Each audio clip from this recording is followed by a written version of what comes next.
مركوات لمان قولها وزيرة أو جهرة يا وزير كريمها جذها يا لمان وزير ده إذا شرفت له مسؤولين كلا دون كسوق يبقى هي دمارين تمسيبوينك مرت شرفت يا ميديها.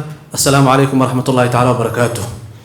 وحنادو فرحسنا هاي كلن كان قيمها بدن oo looga tashanayo sidii Soomaaliya guud ahaan loo xasilin lahaa gaar ahaan meesha cadawga gacantiis laga xoreeyo loo xasilin lahaa.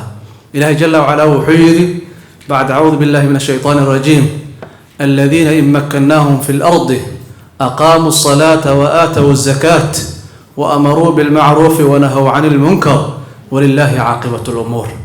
waxaa way dadka muslimiinta markay cadawga ka guuleystaan oo ay meel qabsadaan khawaarijta ama kala dadka cadawga ay ka guuleystaan waxyaabaha ilaahay uu amray ko waxa kamid ah in dacwada iyo diinta islaamka iyo khayrka iyo wanaaga laga faafi oo salaadii la oogo maxaa lahay zakada la bixiyo macruufka la faro munkarka la reebo.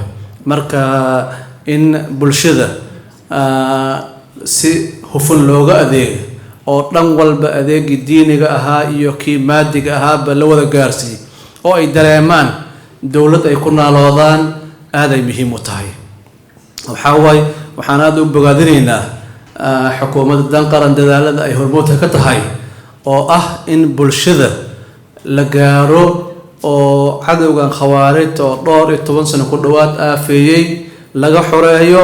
markii la xoreeyana aan la dareemin gaab ama firaaq oo meeshii laga xoreeyay khidmaadkii iyo wixii u baahanayeen la gaarsiiyay.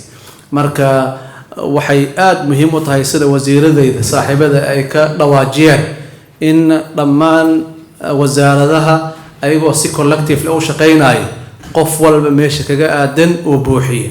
wasaaradda awqaafta arrimaha diinta ahaan waxaan ku dadaalaynaa meelaha gacanta khawaarijta laga xoreeyay in culmaa u diin loo sameeyo oo beentii 20 sano ku dhawaad ay sheegayeen in la buuxiyo oo lagu buuxiyo diinta nabadgelyada ah diinta khayrka ah diinteena oo saliimka ah oo ku dhisan nabadgelyada.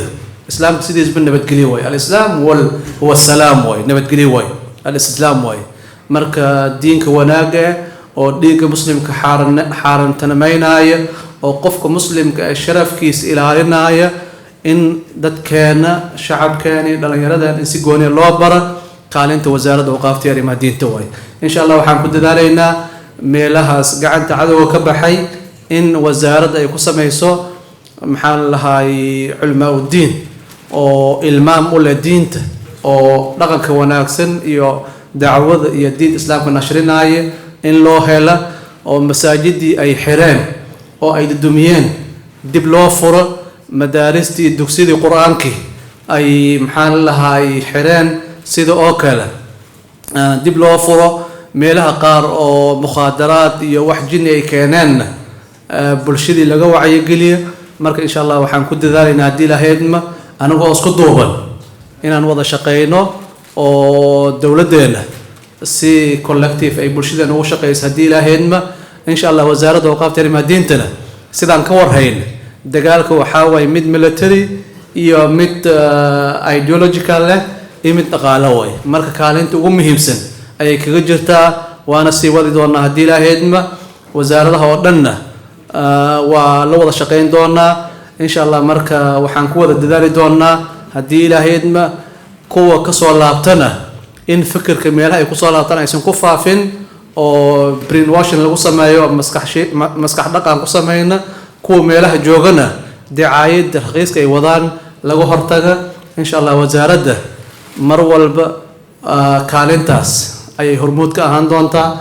mar labaad iyo mar saddexaad waxaan u mahadcelinaynaa wasaaradda arrimaha gudaha oo barnaamij aad u fiican maanta noo soo bandhigtay. waxaan leenahay waa mahadsantihiin. marka gacmo wada jiray wax ku gooyaan aan isku duubnaana bulshadana aan u shaqeyna. barakallahu fiikum jazakumullahu khayral jazaa. wassalaamu calaykum waraxmatullahi taala wabarakaatuh.